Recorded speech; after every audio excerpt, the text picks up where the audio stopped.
All right, so let's talk stress and recovery management, okay? And I'm gonna kick this one off just out of my own interest because I'm currently in a cut. I think 4 weeks in.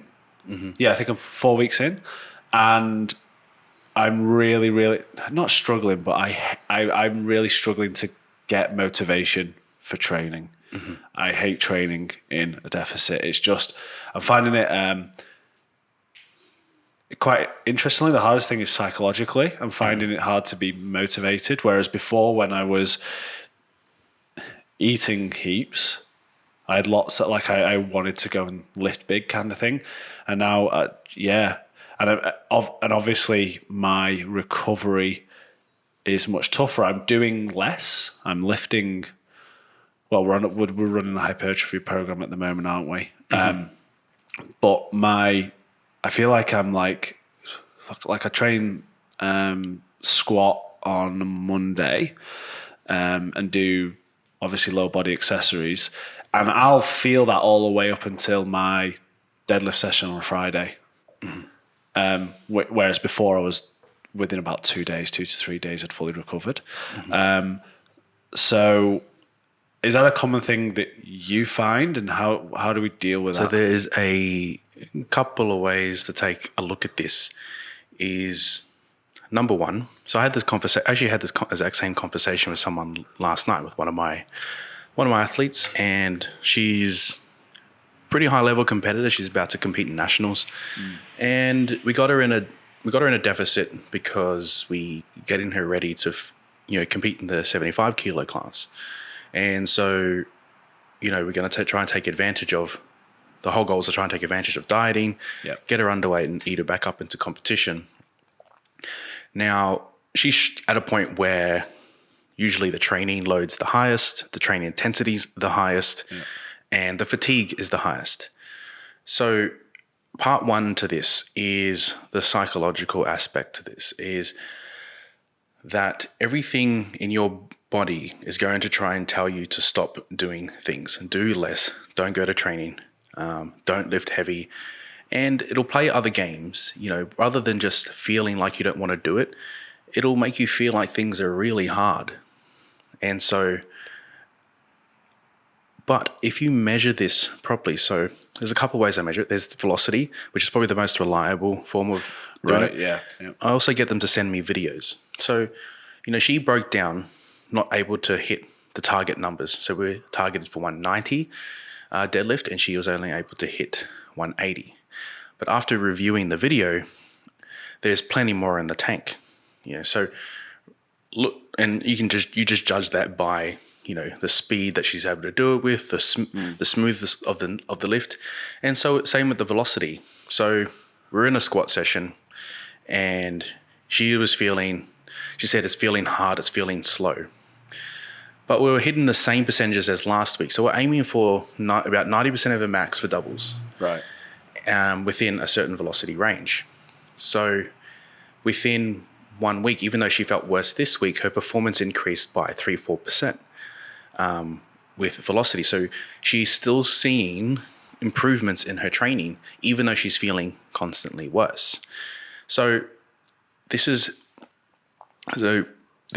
will show that this is more of the psychological aspect to it, because it also fits in the category of also overtraining or stress management. So if you look at another view of it, is that if you have a certain tolerance for stress, so I call it like there's a boat, right, and there's a hole in the boat, right, and it's starting to sink. Okay, so your recovery modality for that is to try and empty the boat with a bucket. Yeah. Okay. Your job is to keep that rate of water out so it doesn't sink. If you get too many holes in that boat, so you've got lifestyle factors, the hole. If you've got training, that's going to add another hole or a bigger hole. Then you got a deficit.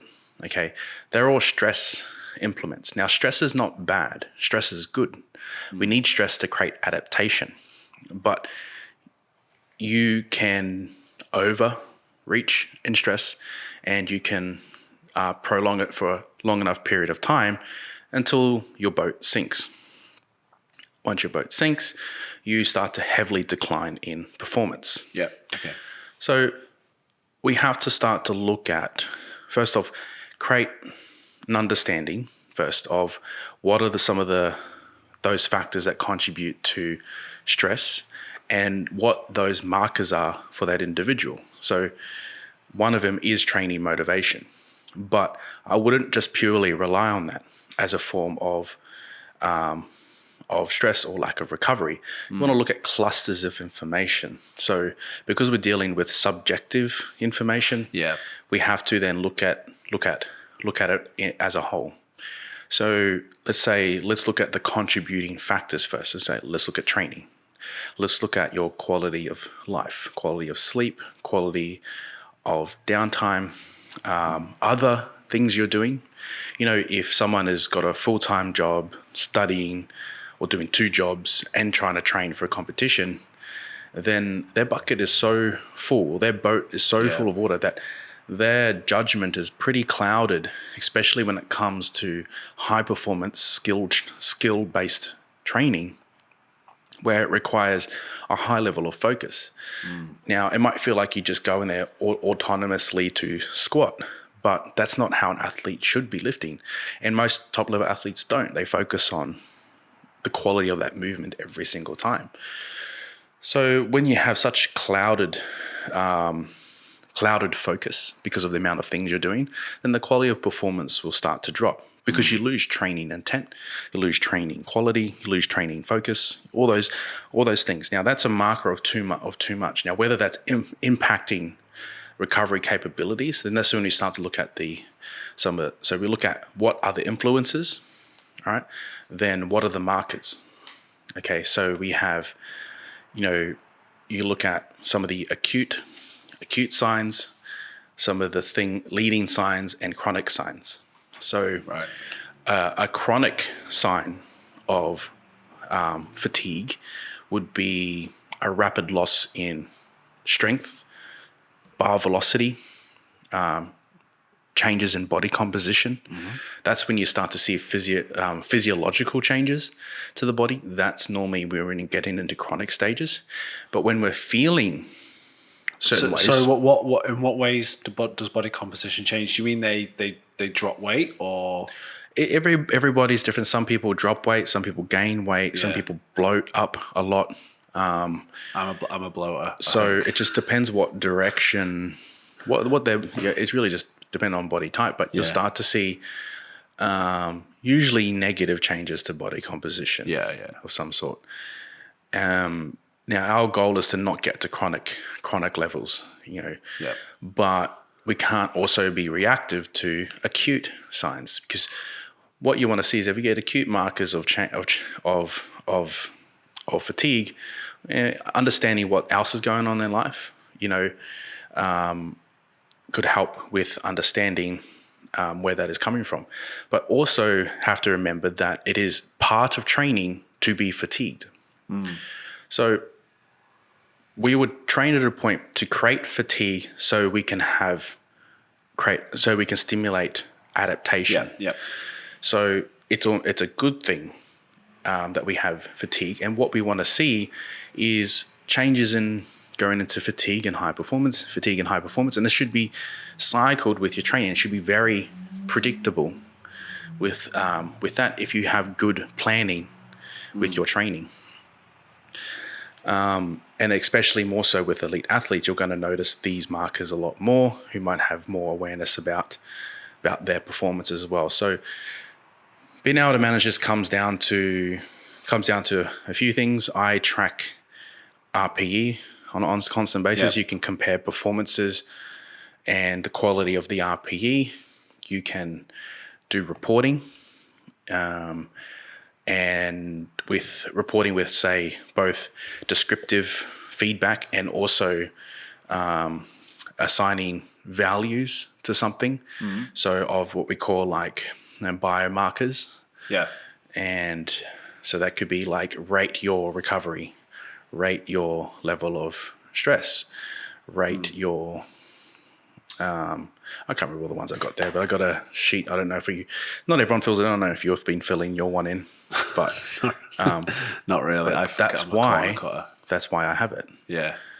And it's all about this. And digestion and all that. You ask questions about digestion, how you feel. Yeah, so you can be quite broad. Depends on it. I usually have like 5 basic questions that everyone, or 5 basic markers. They do it, and about 3 questions. So it's super simple. People can do it every week, depending on the level of the athlete and the specificity that we're aiming for. Then usually I'll go pretty deep into some of it. I've had up to like 30 markers of biomarkers that I would track on a daily basis rather than a weekly basis. Okay. For really high performing athletes that might have usually complicated hormones of some sort. So there could be that they're either have issues themselves, like usually the common ones is like women with PCOS or endometriosis. Yeah. Okay. And if they want to perform at a higher level, their stress impact is a lot higher. And then if you want to top that with also them wanting to take anabolic steroids, then we have a mixture of something that can be quite dangerous, but they're going to want to do it anyway. So, with being able to track these markers, at least we can keep their health or monitor their health as close as we can by having various markers that give us an insight to possibly what their body is doing before things go wrong. So it's interesting you mentioned anabolic steroids. I didn't realize that endometriosis causes issues hormonally when it comes to training. More with the capacity to handle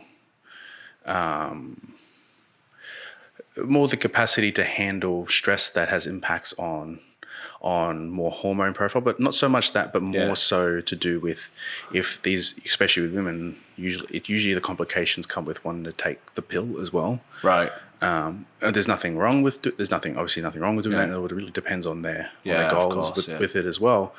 But it's just adds to the possible complications on why their body might not be making the changes it should be. And usually a lot of the times it might be changes in body composition that we have struggles with. So it's interesting that you put anabolic steroids in the same boat there, because the general consensus is that if you're on anabolic steroids, that is only going to lead to positive body composition, improved recovery. Not if the side effects are higher than the benefits. Right. Okay. So this is all part of the mystery behind anabolic steroids, because the average person on the street, because obviously that they're quite vilified. Mm-hmm. I'm actually a good test case for this. I know nothing about anabolic steroids. I don't know anybody personally who openly talks about taking them, and I've never really done that much research. But my perspective is that it just turbocharges you. You're going to put on more muscle mass. It's all good, except for the stereotypical kind of roid rage style thing. But I didn't realize that there could be negatives on the body composition and actual training performance side. So not to get too far off topic, it's a big subject. So anabolic steroids will play a huge role in your ability to recover, and that's the main modality behind it. Not everyone responds the same to it. You have to have the genetic response to be able to. You have to have like the enough androgen receptor sites to be able to handle a certain dosages of it. There are some claims to show that or state that exposure to long-term steroid use can help increase androgen receptor sites over time, but I don't really know the answer to that one. Actually, we might be bringing someone on who can help us answer answer that question. But you have people who are high responders, like good responders, and low responders, so people who might produce, in some cases, some people produce more estrogen or progesterone, or which is basically testosterone converts into aromatizes into estrogen. Yeah. So some people have a high capacity to aromatize testosterone to estrogen, so a very high level of estrogen, and they deplete their testosterone levels quite quickly. And if that's coupled with low androgen receptors, then they don't bind much, don't have as much testosterone, and high levels of estrogen. Then you can have other cascades of issues, is that, if they're also, taking some sort of oral steroid, or don't have, such a liver, which can impact liver health, or they just don't have good liver health. And that can happen if you just have a lot of hormones, because a lot of hormones have to process through the liver. Then you have poor breakdown of estrogen as well. And that can cause other side effects, is that you get binding of testosterone without SHBG, so you need SHBG for, I'm pretty sure, I have to look at my notes again. You need SHBG to be able to utilize estrogen in its proper biological fashion, but you also need SHBG for testosterone as well. So an excess of estrogen also lacks the ability to bind testosterone as well. Now, if I'm wrong about this, I'm sorry. Well, as you said, we've got a guest coming on who's an expert on this, so we'll probably find out more. But those are just some of the things to be aware of when taking testosterone. That it's not as easy as just taking it. It's a little bit, and like I said, in the end, overall, it is easier for guys to take it than it is for girls. Yeah. It's a big life decision no matter what, if you're going to take anabolic steroids. And I don't suggest anyone taking anabolic steroids unless they've sought help, done everything they can to get the most they can out of their body naturally, which you should be able to do for a very, very, very long time. Yep.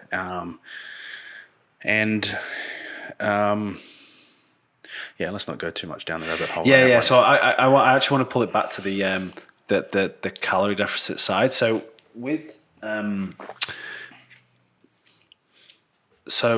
your athlete, what you're saying is that, I know you said obviously you track RPE, and I found this. The bar's still moving, but it feels harder, right? Mm-hmm. So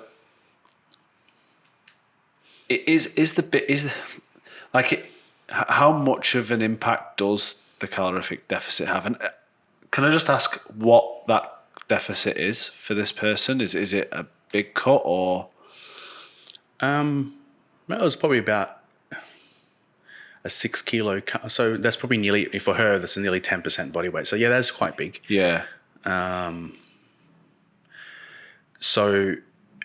it's just a combination of things, that because she was a bit behind in the weight schedule we had to get her in.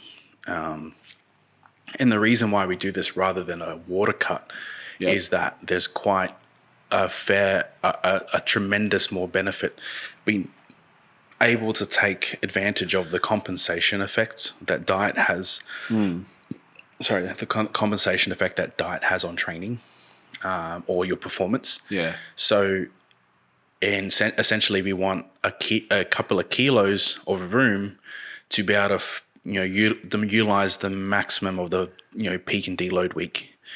So then really ramp up the calories and just turbocharge and rebound. So essentially, what happens is that you incrementally increase over time. You incrementally or wave progress your volume and intensity over time until, in every wave, you want to increase basically the amount of total volume and intensity, so that you can create adaptation. Yeah. Right. And basically, you want that as high as you can that person can tolerate. Not tolerate in terms of mentally, but what their physical body is able to tolerate without getting severe injuries, without or completely crashing in performance. So this is where you strategically balance out incremental increases in performance, so that adaptation from block to block of training, we're able to handle handle that new amount of volume. So you get to a point at the end of a competition where that is at its absolute highest before it tapers down. Now the response to training is that after every training session there is a level of fatigue that sets in, and then not long after, performance drops within a few hours. Okay, so if you do something and then if you lead in, or after the next day, usually your performance dramatically drops within 24 hours. Right. Within 48 hours, usually the next day, you might get to a point where it's recovered, and then after 72 hours, you might have a slight increase in that performance to a degree. So couple that with multiple training sessions, you might have an accumulative effect of over fatigue, Right. as well. Or you might have a cumulative effect of steady increases in performance. The downside with the incremental steady increase in performance that usually inevitably plateaus out, which then they'll need a training block of being able to go into a high level of fatigue. So what I'm bringing my point to is that in this phase, the fatigue is at its highest. Now, every recovery response in the body is trying to increase your performance to get to a level of homeostasis. Yep. Okay. To able to sustain the work output that person is doing. So if you time it well, there's a window. Okay. There's a window of about a week long where if you taper everything down at the right time, tapering the volume, everything down at the right time, you get a massive spike increase in performance. Now you get an increase in that performance, and every time it lasts about a week. So it's got a super compensation cycle. Yep. So you fatigue, and then you bounce back, and then usually lasts a week to 2 weeks. Basically, you have an increase in performance. It could be 10, 15. I've noticed about 10, 15% increase in performance. Wow. All right, and then it'll plateau out, and then be at its either new baseline, or go back to their old strength. So the goal is to increase the baseline strength over time, and then the goal of the compensation is to basically trying to take advantage of the increase in performance you get from the rebound in that recovery response that you have. So being fatigued is not a bad thing. Being in a deficit is not a bad thing. You can definitely still be stronger. It just plays a lot more mental games with you. Yeah, I'm definitely finding that. So you actually, what I'm getting from this is that generally most people think of cutting as an aesthetic thing to do. I mean, that's why I'm doing it. But you actually program it in for your athletes so that they can super compensate for competition. I don't do it on purpose, only if it fits. Right, of course. Yeah. If they're already underweight, right? Or if they're already at their weight, or then we'll take advantage of diet cycles in the off season. Yeah. And then they can eat up into their competition. So if they're meant to compete in a 90 kilo class and they weigh 90 kilos, then in the off season you might diet them down, down to 85 kilos, so we can spend the last 8 to 12 week phase of the main strength training to increase performance. So by eating up into that class. You got other cases the other direction. Maybe that can be another topic about water cuts and weight cuts and stuff. It's an interesting one. I saw. Yeah, I'm literally going to go into it, I think, but save it for another. Yeah. Okay, cool.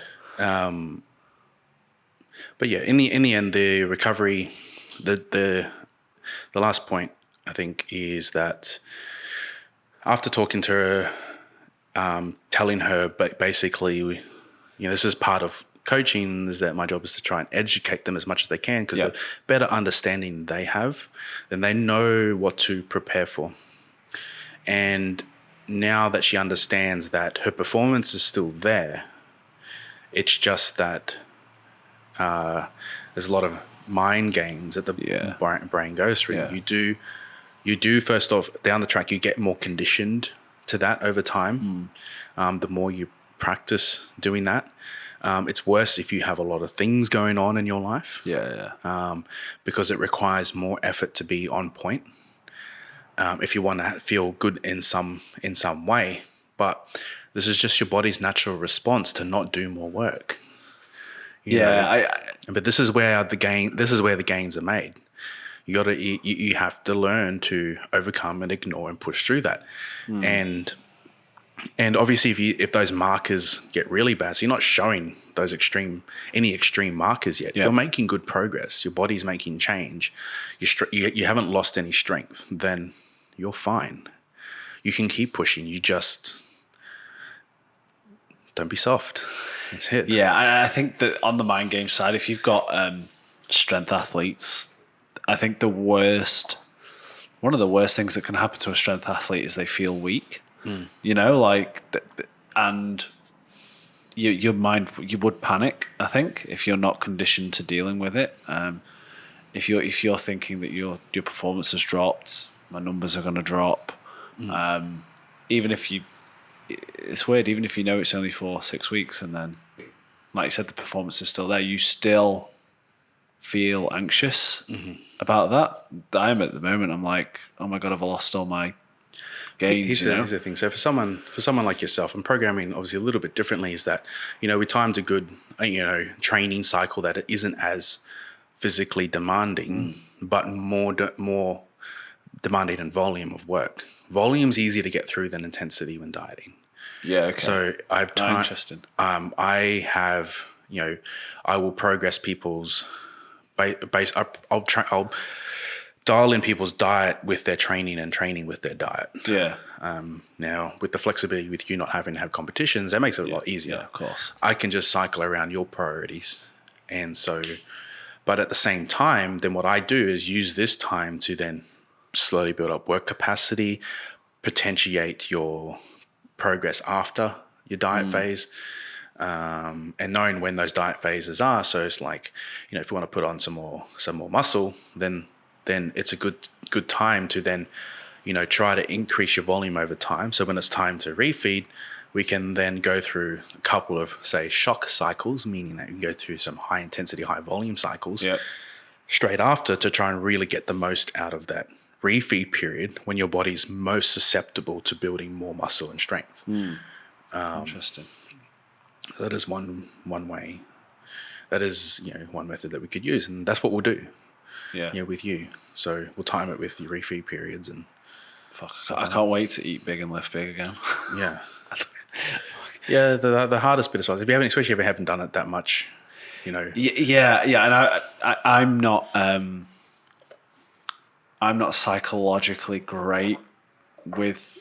I tend to be someone who struggles staying the course with things. Like, I used to be a program hopper, and like quite quickly lose perspective on progress and all that kind of stuff. Obviously, you're always thinking long term, as we've discussed a million times.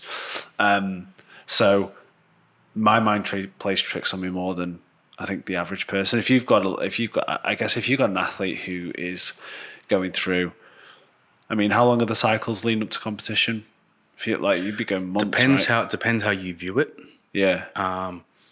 Mine would be 6 months. Yeah. Right.